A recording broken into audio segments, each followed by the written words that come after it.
quality, and I heard Tanya say in the last segment about intimate connection, intimate conversation. I have clients who say, I have people around me all day long and I still feel lonely. Yeah. I mean, the statistics show that 1 in 2 people feel lonely. And so the question is, how are we connecting? What are we doing? What's the quality of our relationships? So many of us walk around with our screens and, you know, even when we're out in the world at a coffee shop or, you know, just walking down the street, are we making eye contact with people? Are we saying hello? That is the call to action with the Surgeon General that I love.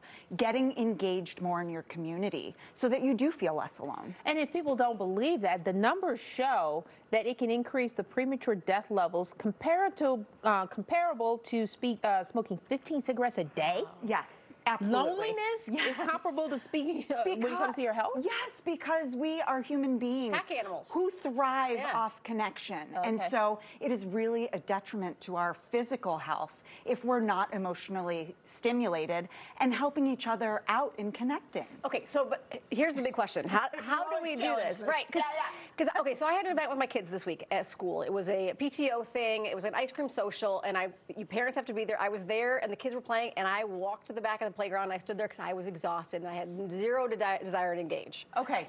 Thank you for being vulnerable and saying that, because so many of us feel that. And so it's, what is the quality of that relationship? Is it chit chat? Is it small talk that none of us really want to engage in? Find one person in that crew and try to engage more intimately. Talk about something that's relative. Talk about, and we don't need to spew out all of our issues, right? But it's, oh my gosh, isn't this time of year so exhausting? We're all just running as fast as we can and so many balls in the air. And yes, I feel that way too. Okay. I feel better connecting with somebody who I can relate to. Okay. And so, and with the young people though, so we're older, we can blame tiredness on it, but with young people, they're bags of energy, but they still feel lonely.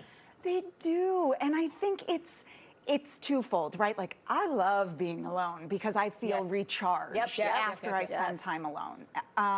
And so oftentimes it is, how are we able to nourish ourselves and then connect with other people? So if we're feeling empty, we're not going to be able to connect. So loneliness used as quality time and a recharge can help us then feel less lonely in general. I gotta imagine too that the dumpster fire that is social media is not helping this at all. I mean, you can scroll and then see all these fake happiness people are having, and it's not real, but then it makes you feel worse about your own situation. Absolutely, and the Surgeon General just released another report about the impact of social media on our mental health, and that is no surprise. And so we could have thousands of friends. We could be an influencer and have all these connections, but we are craving human, intimate, genuine, real.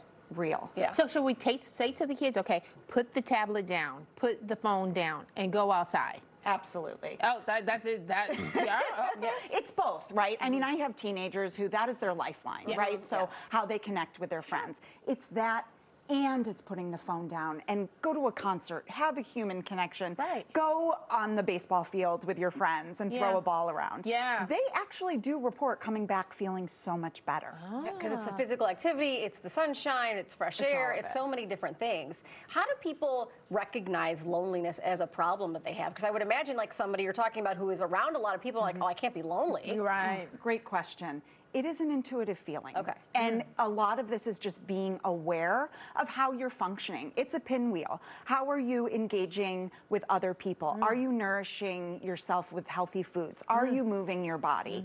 Are you having deep connections? And so oftentimes when people report feeling lonely, it's that they feel like people don't understand them or that they are doing it all on their own. And oftentimes if we kind of step away and try to engage, as I said, on a more intimate level, that's like an immediate shift in the way that we perceive. If you find yourself not being able to do that, could that be a symptom of something else, maybe depression or anxiety or something else? Absolutely. So if symptoms last longer than 2 weeks, it's definitely time to talk to somebody, talk to your doctor, get a referral for a therapist. If you, for many people, it's just making small tweaks that make a huge difference, but sometimes there is an underlying problem, and certainly being alone and loneliness can lead to depression. Oh.